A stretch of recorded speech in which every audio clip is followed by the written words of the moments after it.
A lygos rungtynėse prieš Interą šiauliečių gretose dėl traumų negalėjo žaisti keli centro gynėjai, tarp jų ir komandos kapitonas Deividas Lunskis. Šios pareigos ir vieta gynybos centre atiteko Gintarui Jodeikiui, galinčiam žaisti praktiškai visose pozicijose. Pirmąjį pavojų prie varžovų vartų sukurti bandė Gediminas Butavičius. Jo prasiveržimą baudos aikštelėje gynėjai sustabdė.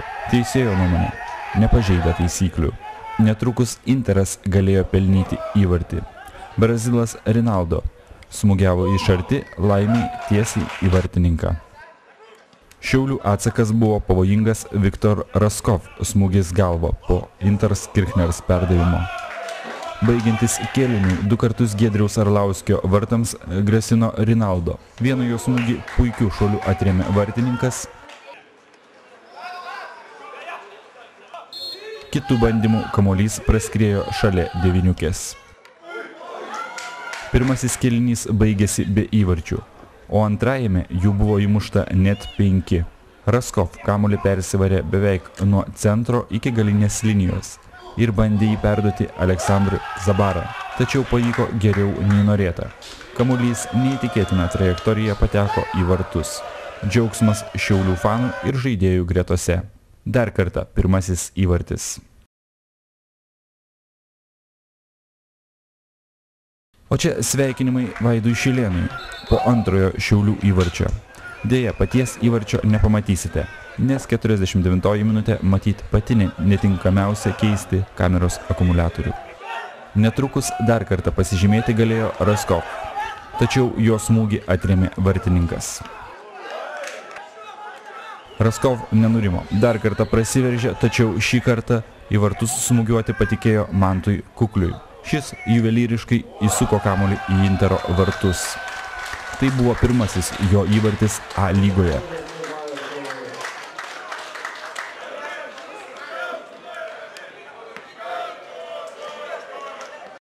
Ramiai susistabdęs kamuolį, Mantas nepaliko jokių vilčių vartininkui. 3-0.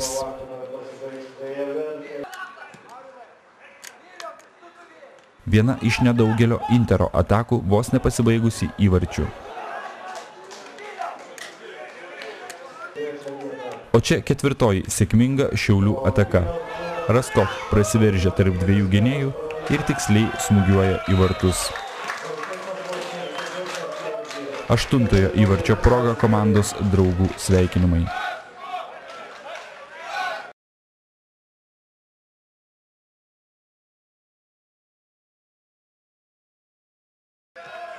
Rungtynėms baigiantis Visagino futbolininkai vis tik pelnė paguodos įvartį.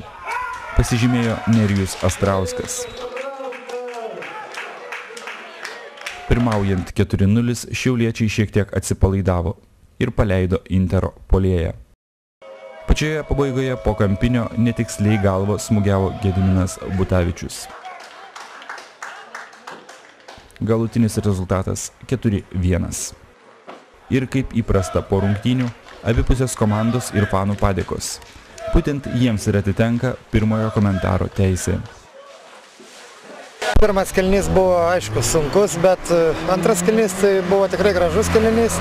Ir ypatingai Raskovo dėka, manau, perlaužėm tą žaidimą eigą ir laimėjom. Galų gale komanda atsipalaidavo ir žaidė labai gerai.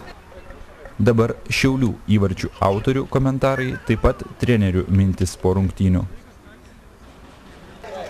Pirmą kartą lygui mušau, nežinau, linksmai jaučiu. Kaip pasisekė įmušti, matei, kad vartininkas tą kampą nepasieks? Paprasčiausiai pasižiūrėjau, vartininką užstojo žaidėjas ir smūgiau į tvarumo kraštą, per jį perkeliau ir viskas. Berods pirmą įvartį pelnei A lygoje. Taip, tikriausiai, netikriausiai taip ir yra. Kaip jautiesi? Džiaugiuosi iš tikrųjų, džiaugiuosi ne tiek įvarčių, kiek komandos pergalę. Visų pirma, norėčiau visus vyrus pasveikinti, visi žaidė gerai, kovė, stengiasi. Iš tikrųjų džiaugiuosi ir pirmų įvarčių, aišku. Iš tikrųjų tai pergalė, svarbiausia 3 taškai, žengiam toliau. Ar rimtą traumą gavai? Ne, raumenę sutraukė ir net leidžia. Ir, ta prasme, gal būčiau dar galėjęs kovoti, bet treneris nusprendė, kad gal geriau patausuoti ar kaip, nežinau. Čia trenerio sprendimai, nesvarbu. Да, очень рад, но прежде всего рад больше победе команды. Очень важная победа. Команда много не могла выиграть. Очень важная психологическая победа, скажу так. Несмотря на счет, очень было тяжело, и погода, и первый тайм соперник дал достойный бой. Но прорвали. Спасибо, ребята, молодцы. Jaudulys jutos. Žaidėjom tokia įtampa, nes visi reikalavo sirgaliai tų 3 taškų, bet jie tikrai yra sunkiai pasiekiami, ypač išvykai prieš Interą. Antras kėlinys buvo geresnis tom, ką mes per pertrauką truputį pasakėm žaidėjom, ką paspaus, biškiai aukščiau jos pasitikti ir ne tiek puolėjų liniją, kiek saugų liniją ir biškiai sustiprinom centrą. Gavos tokia pradžia nebloga, antrą kėlinį. Greitai įvarčiai Įsprendė problemą tą. Mes šį sezoną dažnai praleidžiam taip golus. Šias galvoju pagrindinė priežastis tame, kad daug vis dėlto dar jaunų žaidėjų, kurie padaro tokias vaikiškas klaidas.